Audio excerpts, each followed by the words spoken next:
Bonjour à tous, j'espère que vous allez excellemment bien en ce dimanche. On va revenir sur les courses de vendredi et de samedi du côté du cyclisme sur route, du côté des championnats d'Europe. On va revenir donc sur la course femmes, la course également espoir et junior du côté des garçons, et puis la course espoir femmes.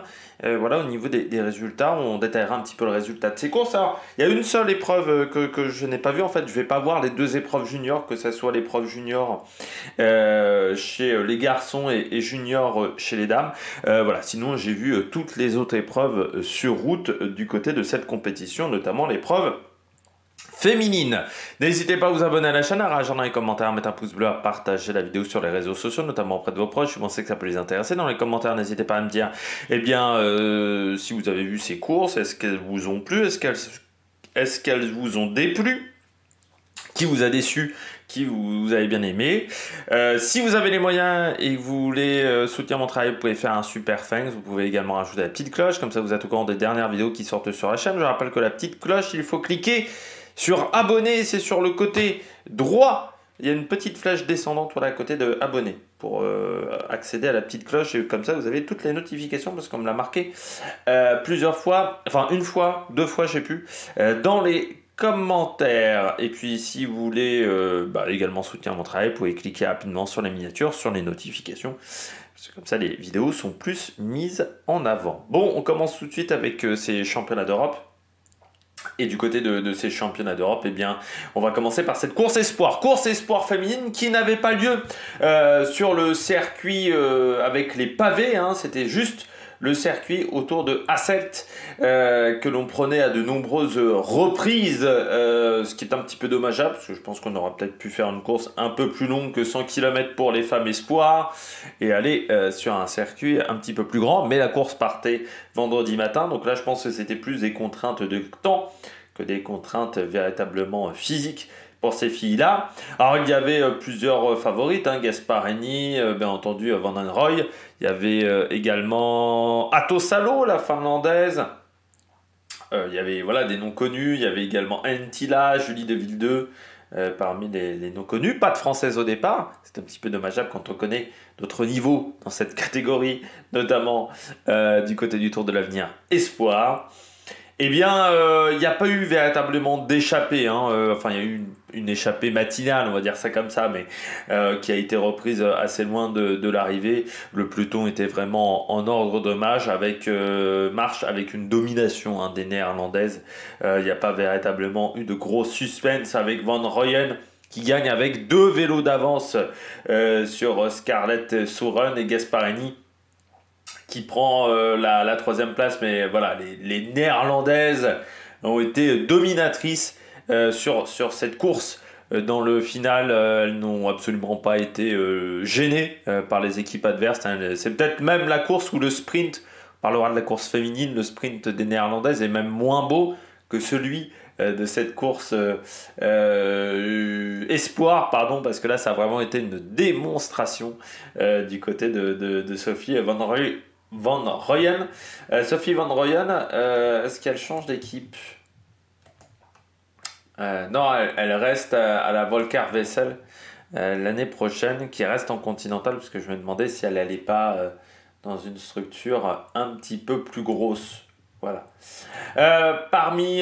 C'est dommage par contre hein, du côté de Sophie Van Rooyen, c'est qu'on n'a pas eu le match avec Atto Salo qui elle est tombée. Alors Atto Salo, elle avait peut-être pas choisi le meilleur dossard. Elle avait le dossard 13, un vendredi 13, et elle est tombée, je crois, alors pas à 13 bornes de l'arrivée, mais pas loin. Donc c'était pas son jour avec le 13 du côté d'Atto Salo qui est tombé dans les 10 derniers kilomètres, donc impossible de revenir. Il y a eu une grosse chute hein, dans ces 10 derniers kilomètres parce que pas mal de filles ont abandonné, notamment Albert l'Espagnol. Et donc vous voyez, voilà, Amina Atto Salo qui finit, qui a tenté de revenir, mais qui n'a jamais réussi à retrouver les avant-postes, surtout qu'elle avait grosso modo qu'une fille devant, et du côté de la Finlande, on a décidé que Entila ne serait pas, qu'on n'attendrait pas Atto Salo avec Entila. Et voilà, sinon pas de grosses informations, à part que les Belges finissent quand même assez loin, hein. Van der Aden 11e seulement, et De Ville 2, qui n'était pas sur son terrain de prédilection, qu'on a vu pas mal à l'attaque, qui est fini 19e, mais c'est vrai que pour le moment les Belges, autant ils ont bien réussi sur les chronos, autant c'est un petit peu plus compliqué sur les courses en ligne. Les Suisses également un petit peu loin.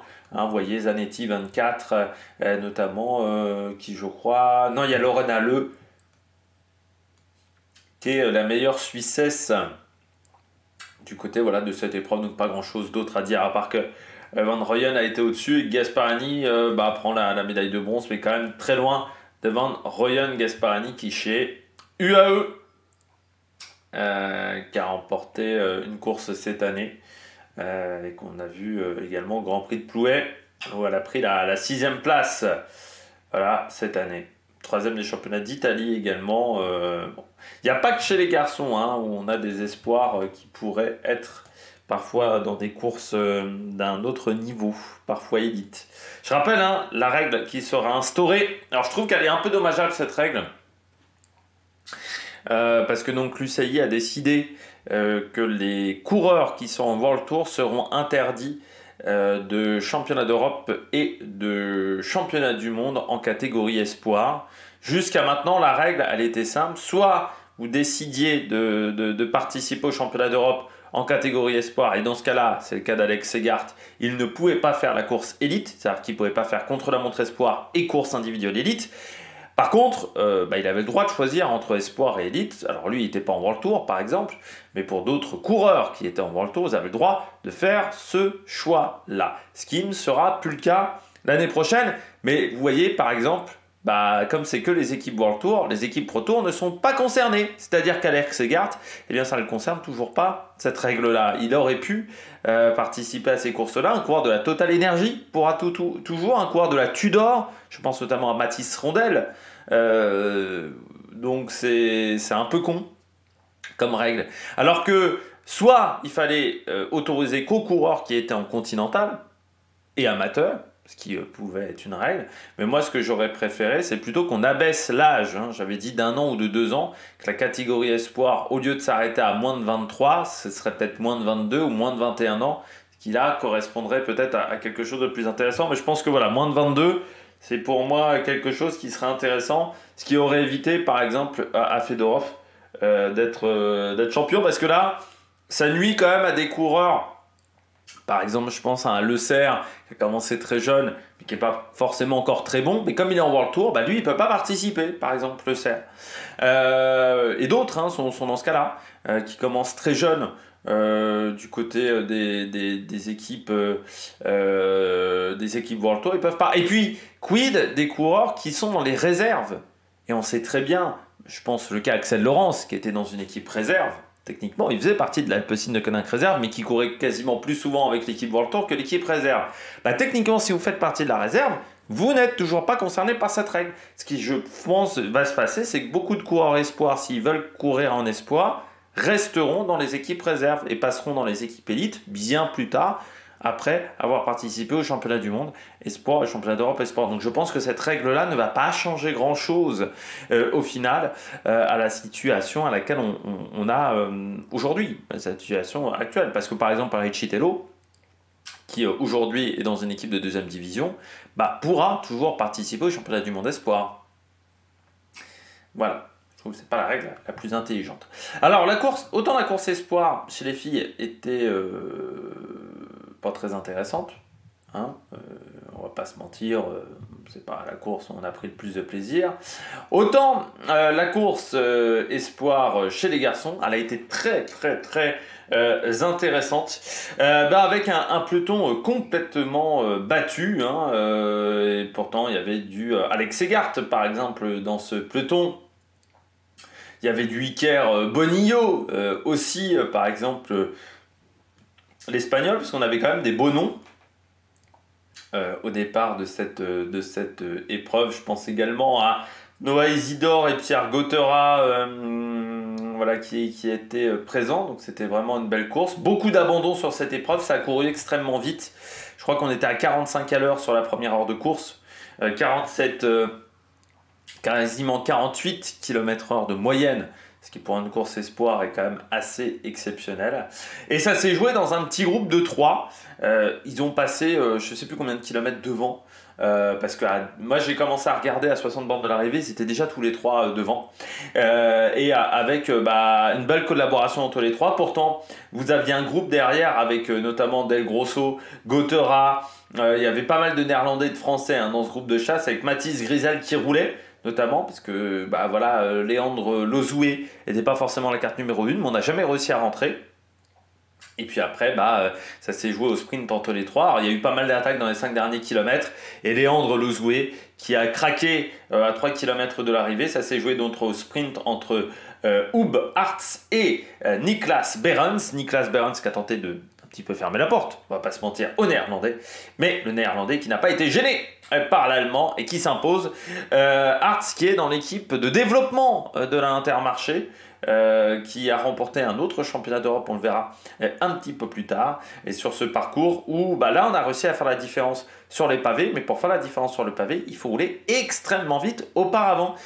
Si la course ne s'est pas déclenchée avant, eh bien c'est compliqué de faire des écarts sur les pavés, ça s'est vu notamment du côté des filles. Donc voilà, la belle victoire de Huub Aerts devant Niklas Behrens, et donc Léandre Lozoué qui prend la 3e place. Alors Léandre Lozoué, pour ceux qui ne le connaîtraient pas, c'est un coureur qui est dans l'équipe de développement de la Arkea, qui est né à Cherbourg, et qui a participé au Tour de l'Avenir cette année, au Crest-Breizh Elite notamment.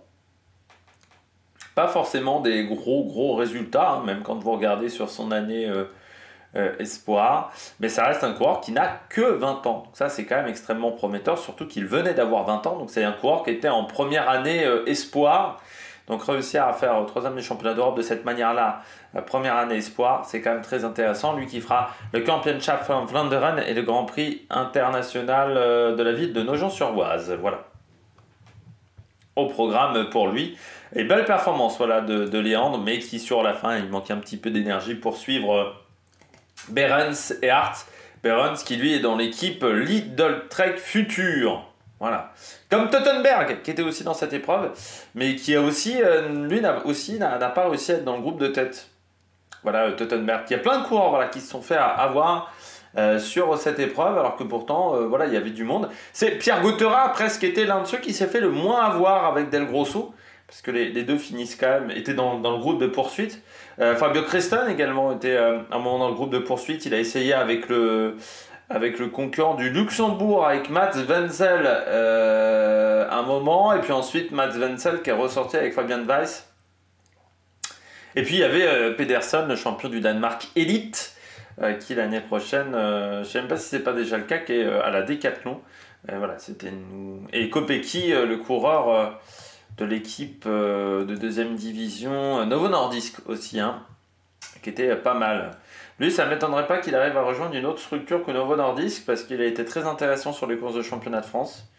Quand même une dizaine de ces championnats d'Europe. Je pense que ça pourrait intéresser des structures un petit peu plus grosses, et donc Del Grosso qui est chez Metec aujourd'hui, le néerlandais, mais lui aussi qui devrait rejoindre la Alpecin. Même il est déjà chez Alpecin Développement, il était chez Metec l'année dernière. Voilà pour ces coureurs-là, champion d'Europe espoir. Champion des Pays-Bas, espoir, au mois de juin. On passe à la course junior. Belle bagarre aussi sur cette épreuve junior. Ça a couru 8, 48 431 de moyenne sur 130 km. Un parcours similaire aux garçons avec donc ces secteurs pavés à prendre. Et la victoire là du demi-frère d'Alexander Kristoff, Félix Horn Kristoff, qui est également dans la réserve de l'équipe, qui a déjà un contrat avec Intermarché. Le demi-frère d'Alexander Kristoff jusqu'en 2027. Voilà, il a un contrat à partir de l'année prochaine. Il sera véritablement dans la réserve d'Intermarché, et un contrat de 2 ans. Voilà, 2026-2027. C'est un coureur qui était extrêmement courtisé. La UAE le courtisait. Beaucoup d'équipes avaient envie de le recruter, parce qu'on sait que c'est un jeune très prometteur du côté du sprint et du contre-la-montre aussi. Il a cette double particularité-là, qu'il a remporté pas mal de courses déjà dans sa carrière Chez les juniors, on a notamment 2 étapes de l'Heroica Junior Nation Cup, qui est une course importante désormais. Il a remporté également des courses en Norvège, voilà, les 3e des championnats d'Europe junior du relais aussi. Donc voilà, c'est un coureur extrêmement talentueux. Voilà, Félix Anne Christophe qui s'impose devant Hector Alvarez et Paul Sexas. Je ne sais toujours pas comment on doit le prononcer, le coureur de la Décathlon. Voilà, il est dans la réserve de la Décathlon. Voilà, Paul Sexa qui a 17 ans. Né en 2006 et vainqueur notamment du Giro della Luggiana. C'est là où je l'avais vu, où j'en avais entendu parler. Vainqueur également d'une étape sur la 1, Bugey-Valromey Tour. Voilà, là aussi on est sur un coureur qui est extrêmement talentueux. Grand gabarit mais qui passe extrêmement bien les bosses. Hein. Donc il faudra faire attention à lui, à ce coureur-là, parce que c'est du talent, du gros talent chez les espoirs, chez... Voilà, les juniors déjà, et puis dans la catégorie espoir, et puis suivi par la Décathlon. Je pense qu'il ira peut-être même dans l'équipe réserve l'année prochaine de la Décathlon à AG2R, donc l'équipe moins de 23, parce qu'il était dans l'équipe U19 jusqu'à maintenant. Et puis, et je sais que pas mal de coureurs, enfin pas mal de suiveurs plutôt, le regardent attentivement. C'est que ça. Pour voir ce que ça pourrait donner chez les élites, mais encore une fois, ça reste un junior, il faut rester extrêmement calme. 2 Belges qui font 4 et 5, et puis David Lewandowski qui fait 6. Est-ce que c'est de la famille du footballeur David Lewandowski? Je ne sais pas. Mais voilà, les Polonais qui sont plutôt performants sur ces championnats d'Europe, notamment chez les femmes, avec une médaille. Voilà. Les autres coureurs français ont fini un petit peu plus loin, je crois. Hein. Voilà, Elliot Boulet 40e, Paul Thierry qui doit être de la famille de Pierre 46e, Baptiste Grégoire aussi, hein, qu'on a beaucoup vu cette année, et puis Sparel aussi. Paul Thierry, c'est de la famille de Pierre Thierry, voilà, et il est dans l'équipe Continental Arkea l'année prochaine. Ça c'est toujours intéressant de voir nos jeunes rester au pays, on va dire ça comme ça. Et puis Baptiste Grégoire, lui qui sera dans l'équipe Groupama et qui est le frère aussi de Romain Grégoire. Là, il y a pas mal de frères d'eux en ce moment, et qui était déjà dans la Groupama FDJ U19, et donc qui rejoindra l'équipe continentale Groupama, lui aussi un concurrent de 2006, et qu'on verra et qu'on suivra du côté des espoirs. Voilà, parce que là, il y a quand même pas mal de coureurs intéressants. Elliot Boulet, je ne sais pas si c'est par Arkea. Non, c'est la Groupama, j'avais un doute. Lui aussi, voilà. Il y a voilà, les coureurs français qui restent avec un bon niveau. Et puis on termine avec la course dames, du côté de cette épreuve, hein, la course dames. On regarde tout de suite les résultats avec la victoire de Lorena Wiebes, la néerlandaise. Alors ça s'est joué au sprint, beaucoup de nations, notamment l'Italie, ne voulaient pas d'une échappée, hein. Ça c'était très clair et net. La France a tenté, notamment avec Jadeville. La Belgique a tenté aussi à de nombreuses reprises, mais ça n'a pas marché. L'Allemagne aussi a tenté. Et donc ça s'est joué au sprint, cette affaire-là, avec une Lorena Wiebes, des Néerlandaises qui étaient devant à 3 bornes de l'arrivée, se sont fait un peu enfermer dans le dernier kilomètre, mais Wiebes qui a réussi à ressortir, à trouver une ouverture.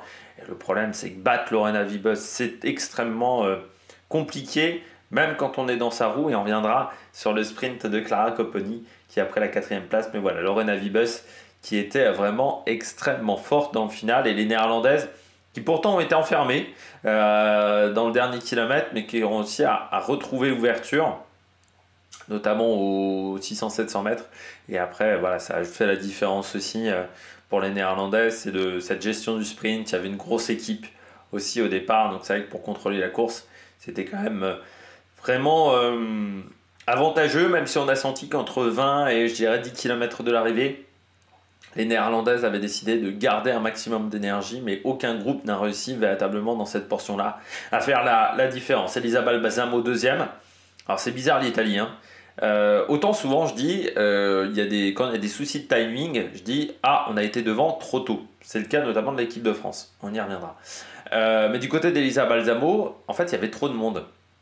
C'est-à-dire qu'à l'approche du dernier kilomètre, je crois qu'il y a encore 6 Italiennes.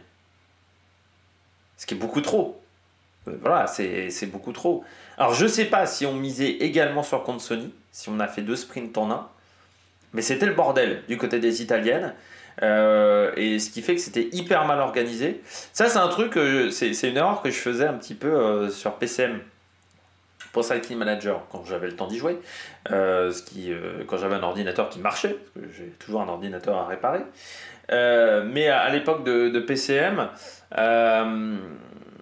je jouais au PCM 2012, j'ai beaucoup pensé PCM 2012, et quand je faisais des sprints, j'avais tendance, moi, à vouloir garder de l'énergie au maximum, et genre à 3 km de l'arrivée, il me restait encore 4 mecs, ce qui n'était pas vraiment très intéressant pour emmener un sprinter.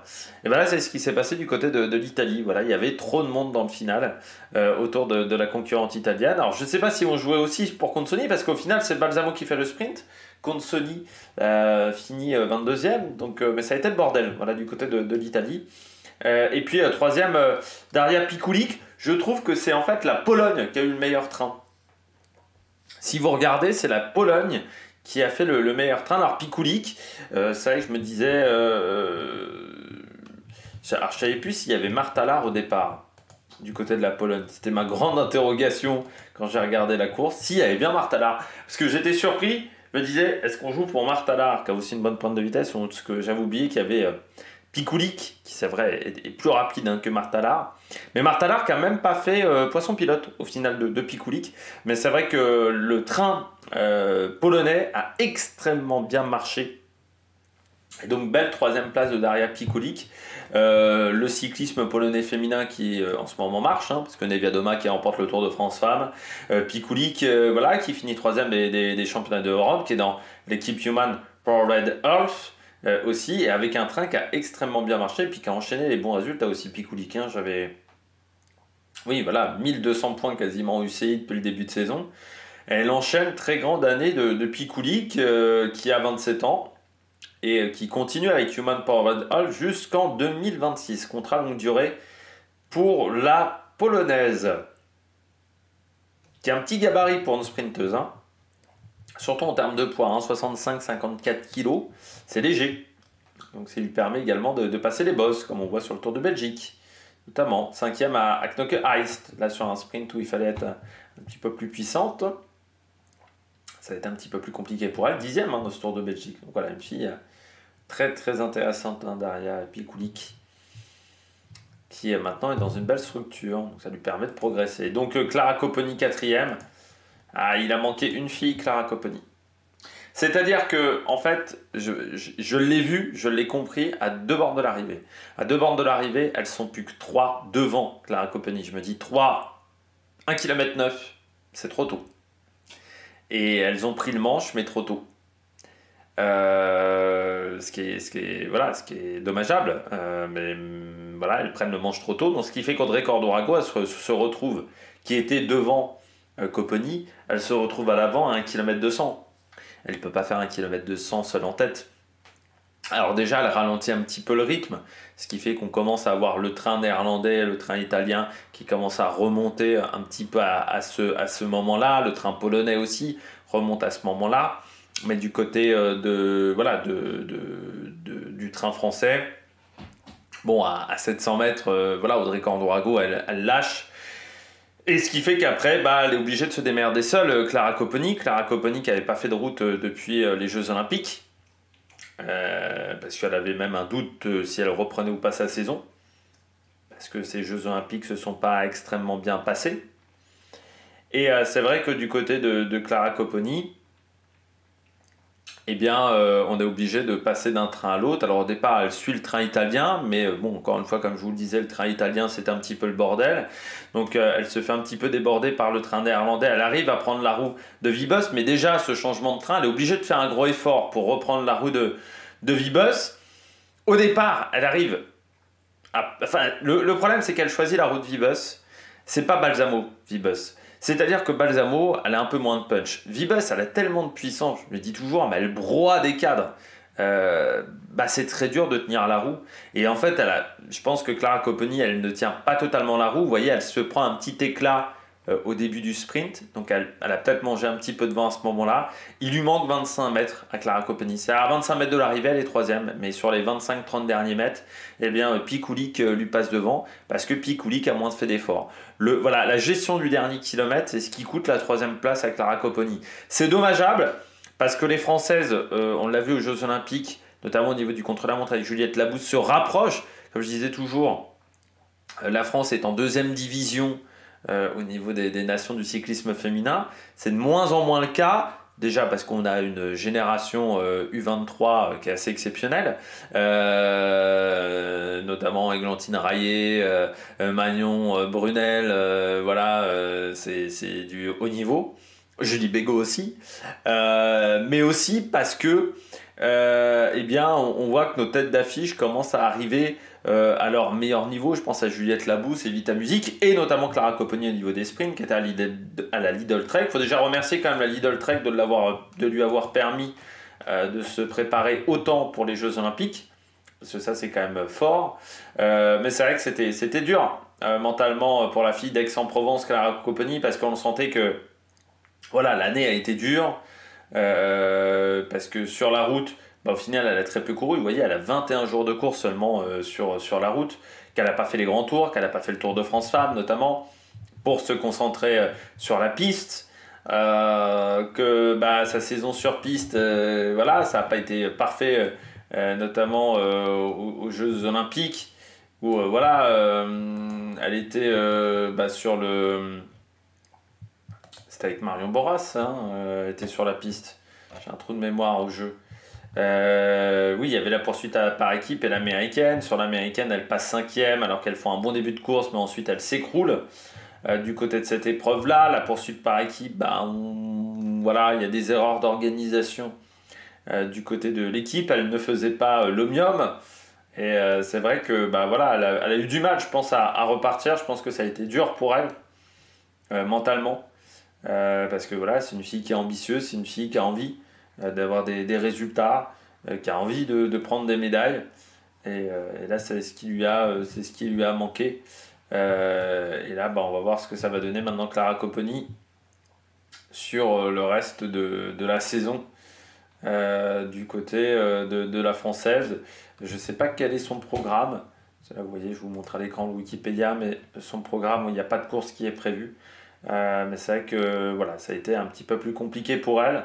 Et pourtant, elle est ambitieuse. Voilà, c'est une bonne sprinteuse française, Clara Copponi. On verra maintenant ce que ça va donner pour elle dans les semaines à venir. Notamment, les championnats du monde, ça ne correspond pas vraiment à son profil. Donc voilà, il faudra voir sur les courses de fin de saison. Mais dommage pour elle qui finit 4e. Schweinberger 6, Northgard qui confirme que c'est plus une sprinteuse parce qu'elle est juste devant Bianca Bass, qui est plutôt qui est une puncheuse avec une bonne pointe de vitesse. Donc on voit qu'Emma Northgard, c'est plus du tout une sprinteuse. Et puis parmi les nations qui n'ont pas réussi, la Belgique, mais encore une fois on n'avait pas forcément la bonne carte au niveau des sprints. Franziska Kor, également l'Allemande, qui prend que la 13e place. Déception pour Entala et Eric, parce que Entala, on l'avait vu sur le Tour de France Femmes, elle avait fait un top 5 sur un sprint du côté des Pays-Bas. Yelena Eric, c'est aussi une fille qui est capable de faire des bons sprints, même si elle roule beaucoup du côté de la Movistar et qu'elle a peut-être perdu l'habitude de faire des sprints. Et puis je dirais quand même du côté de l'Italie, la mauvaise organisation, ça leur coûte peut-être une victoire, parce que je ne suis pas sûr que Vibus était intouchable sur cette épreuve. Mais voilà, ça n'a pas très bien joué du côté de cette formation.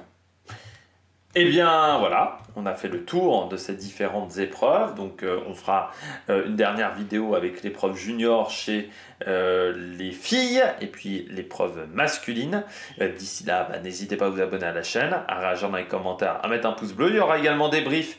Il y aura une vidéo pour le Grand Prix de Québec, une vidéo pour le Grand Prix de Montréal pour les courses canadiennes. Et puis d'ici là, n'hésitez pas à vous abonner à la chaîne, à réagir dans les commentaires, à mettre un pouce bleu. Allez, ciao ciao sur l'Amérique Production.